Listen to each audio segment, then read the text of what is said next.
Welcome back. અરવલ્લીના મેઘરજમાં કરોડો રૂપિયાના ખર્ચે અદ્યતન સરકારી હોસ્પિટલ ઊભી કરવામાં આવી છે, પરંતુ અહીં રોજના 400 જેટલા દર્દીઓ સારવાર માટે આવતા હોવા છતાં અનેક વિભાગોમાં ડોક્ટરોનો અભાવ દર્દીઓ માટે મોટી મુશ્કેલી ઊભી કરી રહ્યો છે। હાલ હોસ્પિટલમાં 2 ડોક્ટર વાર્ષિક કોન્ટ્રાક્ટ પર છે અને માત્ર એક જ કાયમી ડોક્ટર સેવા આપી રહ્યા છે।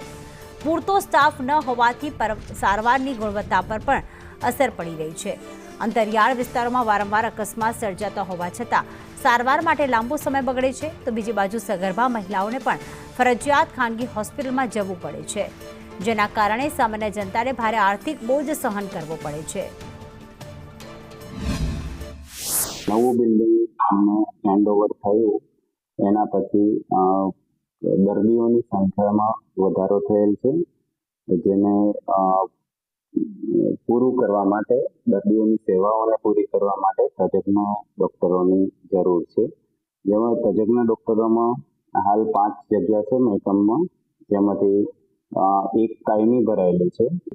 મહેકમની બાબતે જે જગ્યાઓ ખાલી છે એની અમે વખતો વખત વડી કચેરીને જાણ કરીએ છીએ, અને જે ભરાય જગ્યાઓ તો અહીંના દર્દીઓ તેમજ સ્ટાફને અને અનુકૂળતા રહે। મેઘરજ તાલુકાની મુખ્ય ગણાતી આ સરકારી રેફરલ હોસ્પિટલ કરોડોના ખર્ચે અદ્યતન હોસ્પિટલ બનાવી છે, પરંતુ જે તે વિભાગના કાયમી ડૉક્ટર એ આ હોસ્પિટલની અંદર છે નહીં, જેના કારણે જે ગામડાની જનતા, જે ટ્રાઇબલ જનતા આવે છે એ સારવાર અર્થે ખૂબ પરેશાનીનો સામનો કરી રહી છે।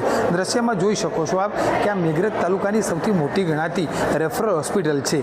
કાયમી ગાયનેક ડૉક્ટર, ફિઝિશિયન ડૉક્ટર અથવા તો બાળકોના ડૉક્ટર એ કોઈ અહીંયા હોસ્પિટલની અંદર જોવા નથી મળતા।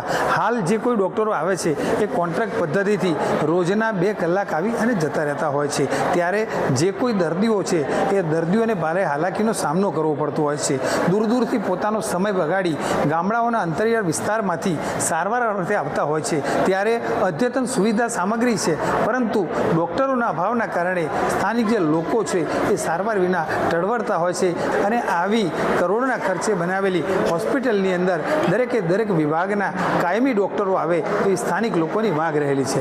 જયદીપ ભાટિયા સાથે શૈલેષ પંડ્યા, સંદેશ ન્યૂઝ, અરવલ્લી।